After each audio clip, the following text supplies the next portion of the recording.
the Phoenix. We have several new sets, and the sets are incredible. I mean, Stuart Craig is a brilliant designer. It's a team thing. There's an interface in lots of different directions with other departments, not least the director, of course. And action! Every director has a desire to separate themselves from what's gone before or find a new take on it.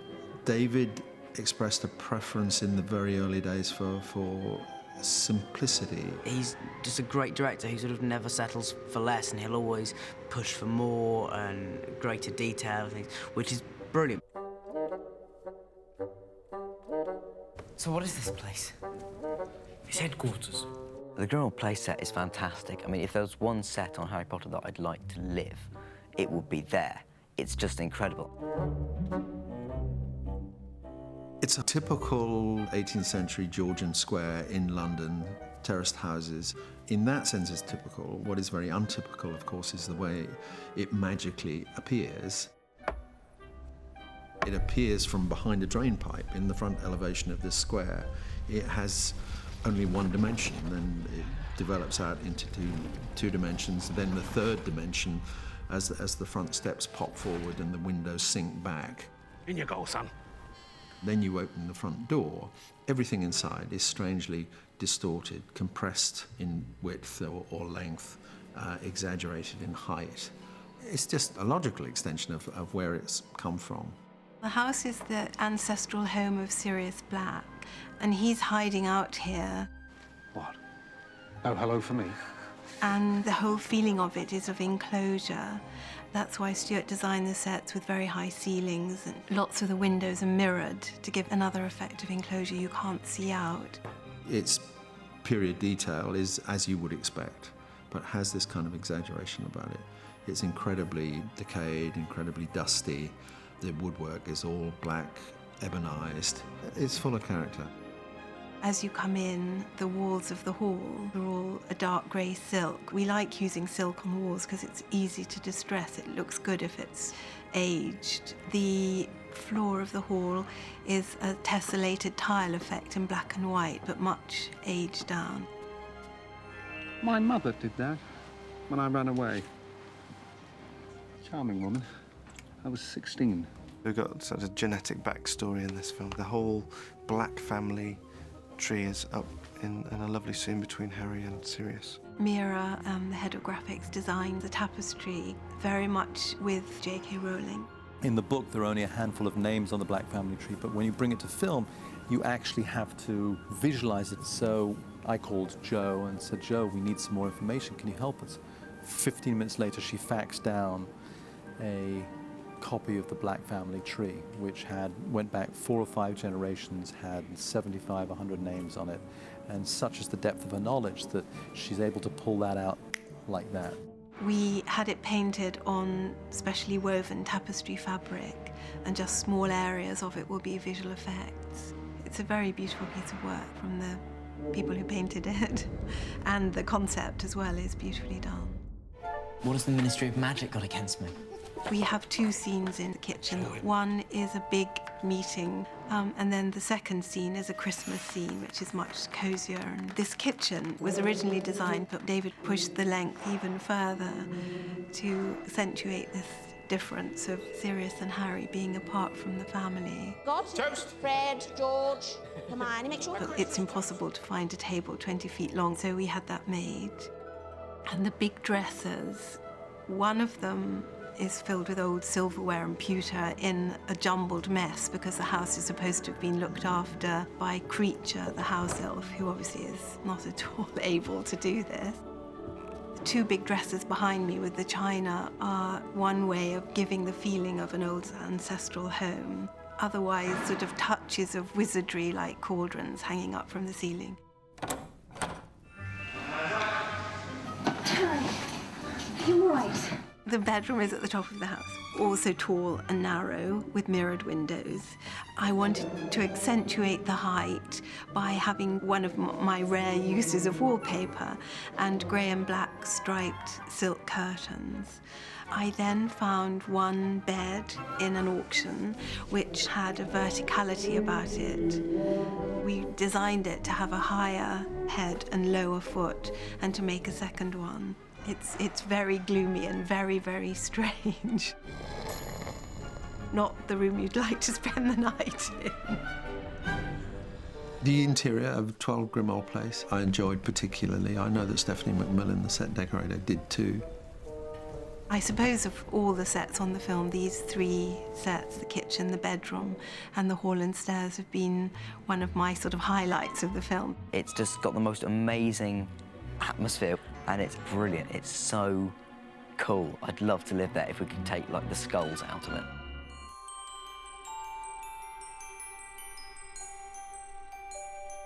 Good morning, children. Dolores Umbridge is a new character in this film. She's sent to teach there, but of course will not allow them to have their wands. She just wants them to be little children who don't do anything. There'll be no need to talk. No need to think's more like it. We decided, since she doesn't teach them anything at all, that we wouldn't have any decoration in her classroom. So it was just the desks, the blackboard and her desk. And then you go up the stairs and you go into her room, which is completely as we've never seen it before. Dolores Umbridge's world of pink. The walls are tinted pink, heavy pink velvet drapes, a painted pink Aubusson-style carpet. And David was very encouraging about the way we wanted to go. It's a great contrast to everything that we had previously established.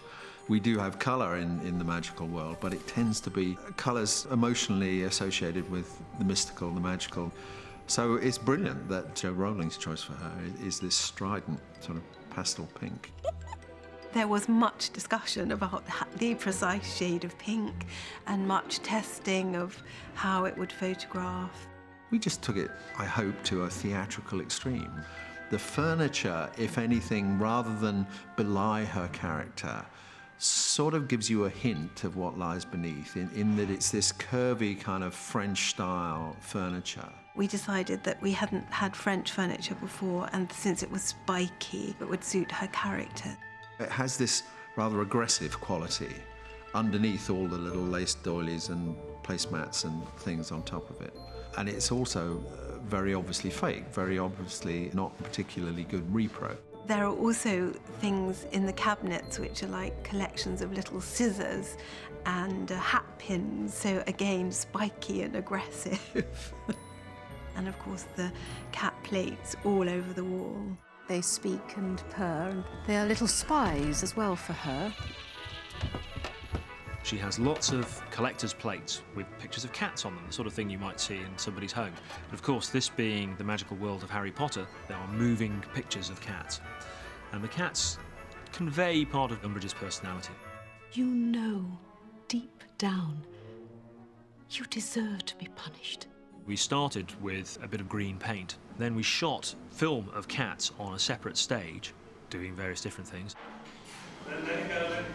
We had a fantastic session with the second unit filming kittens dressed in cardigans, jackets, hats, in all sorts of situations, which will be played onto the plates. So we would receive these big charts showing which cat went exactly where, and they all have different personalities and they all do different kinds of things. The cat's performances, which you'd think that wouldn't be an issue, but it was quite a challenge to make sure you pick just the right bit of footage of the cat to go into the shot at the right time. It was, as you can imagine, a lot of preparation, a lot of discussion, a lot of thought in that one set. And an awful lot of pink, absolutely. Imelda Staunton loved it, felt very much at home there, which was great for us. It's a wonderful world to have inhabited for the time it took us to make this film. Lovely. The room of requirement is the room which is actually nothing to start off with until you require something and then it becomes what you require. So, say you really needed the toilet. Charming, Ronald.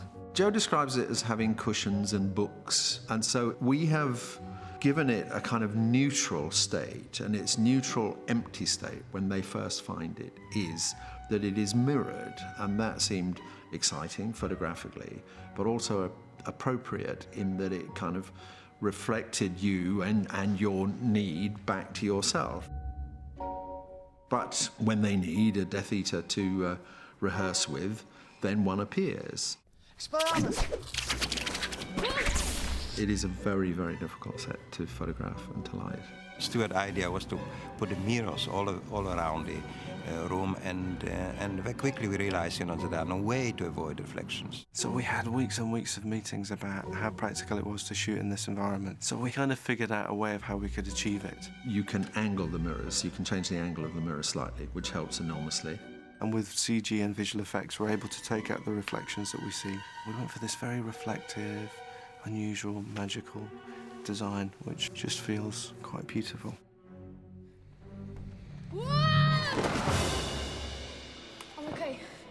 I'm okay. It was just stifling heat, and it was quite good though, because we were in there doing all this stuff that was supposed to be really physical, like we've been training and working for hours, which was great, because by the time they cut to us, we were all out of breath and sweating anyway, so it sort of worked in the end. Maybe it was intentional. It just looks like there should be a fight going on in there, some sort of underground fight club in Hogwarts. It's a really, really atmospheric set, and the lighting has to be perfect. We invented this underfloor lighting system with Slavomir, where he could actually light from underneath grills on the floor, and that lighting is not perceptible at all. It was for a time, in that it lit, in a rather unfortunate way, the soles of people's shoes. So we covered the soles of their shoes with black velvet. The only annoying thing is the floor is, it's like a special material, so you keep having to wear these sort of blue shoe covers, and that was a bit of a hassle. See a professional getting his shoes on. Because every time you went in there, if you didn't have the things on your feet, you'd leave footmarks everywhere, and it wouldn't feel magical anymore. It just felt like you walked all over the floor. X338, take one. Okay, camera, and action. The mirror was very tricky because we had to see the mirror on the wall in the unbroken stage. Then we had to see the mirror break, but stay on the wall. And then we had to see the mirror fall off the wall on cue. And then we had to see the wall blow in with all the kids standing in front of it. And rather than use explosives in a situation like that, we use air mortars. Literally blow it out with high-pressure compressed air.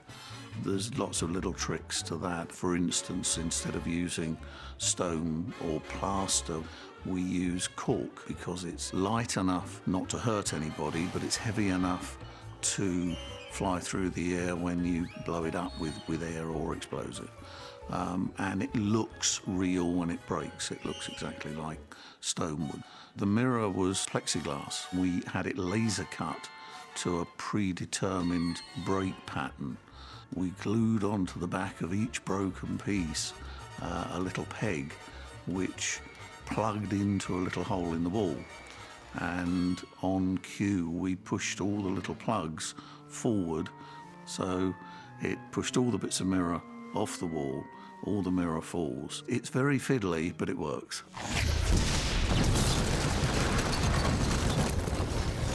Anyone who's seen the film will agree they look so impressive. And it's a really cool sequence.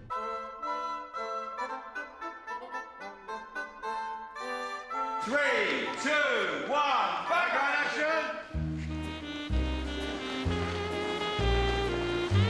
The Ministry of Magic, which Joe created in the 5th book, which is a great new universe. We've never seen it in any of the previous Harry Potter films.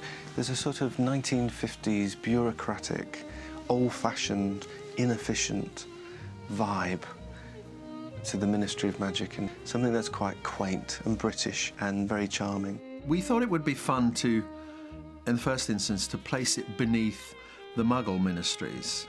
So we went to Whitehall and we went to the Ministry of Defence, and in that area in there, and thought it would be terrific if there was this parallel universe underneath this very familiar one. I've never used a visitor's entrance before. This should be fun. Stuart Craig came up with this notion that it was a series of tunnels, basically.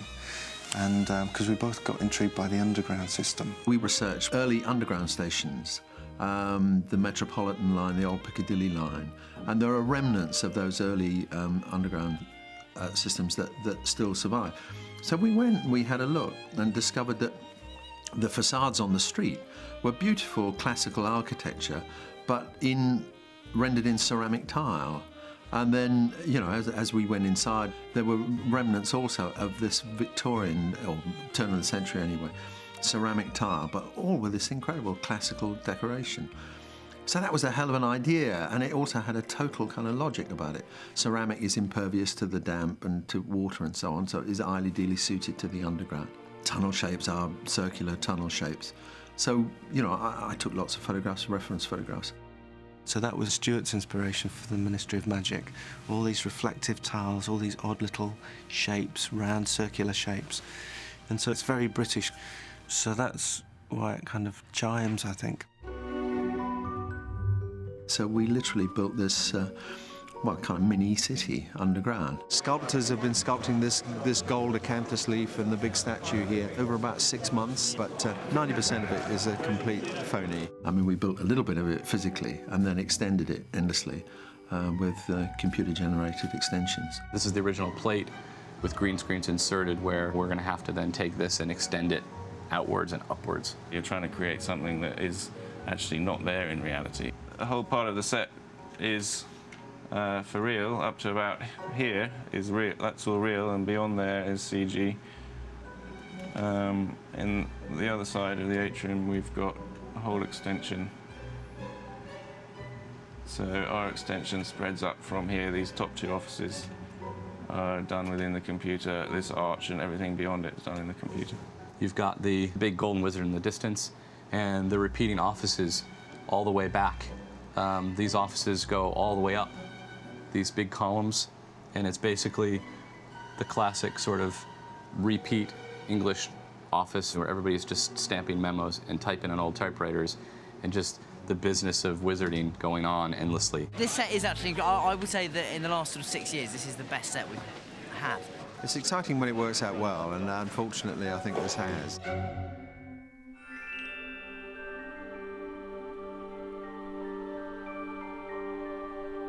Hall of Prophecies is our first ever totally computer-generated set. We've been very dependent previously on very traditional theatrical set-building skills, and so it was quite a departure for us. Department of Mysteries. The Hall of Prophecy sequence was probably technically our most complex in the entire film. And it's a bit like walking into a huge graveyard, and it goes on for miles. All you see are these extraordinary, strange prophecies that lie dormant, waiting for someone to come and collect them. And so we created this very atmospheric, strange environment of beautiful glass shelves and beautiful sleeping orbs. And what's fantastic about it is it allows you to get great depth and incredible detail. Harry, it's got your name on it. Here we see the first shot where Harry and his companions enter the Hall of Prophecy for the first time. The only thing that's real in this shot, the actual physical real objects that exist in the real world, are obviously the actors and the doorway that's behind them. Everything else has been created in the computer. This is the original green screen plate. The orange dots you see there, this is for tracking purposes. By tracking the little dots in the picture, we can then work out where in three-dimensional space the physical camera was on the day when they shot the plate. And then this can be translated into the computer software so we can make a virtual model of the camera, and it moves exactly the same way as the real camera did. And then we put that inside our 3D scene, and the two things lock together. What you see here is an early layout, and what we've done is we've just made simple models of the shelves, so we've got an idea of the architecture of the scene, which is a very important thing for us to understand how much detail we have to put into it. We call this an animatic or a layout. What you see here is a pretty finished version of the shot. We've added the glass shells, we've added the prophecy spheres, the stands. The final version with the primary grade on. You can now see it's all been muted down, all the colours have been balanced, everything's working together. What's been really pleasing is to see the way that all the layers of organic detail, the dust and the dirt and the cobwebs and the very, very subtle lighting design have just brought the whole thing to life, and it really feels like a space that you could walk into. Never ever cease to amaze me, these sets, every year.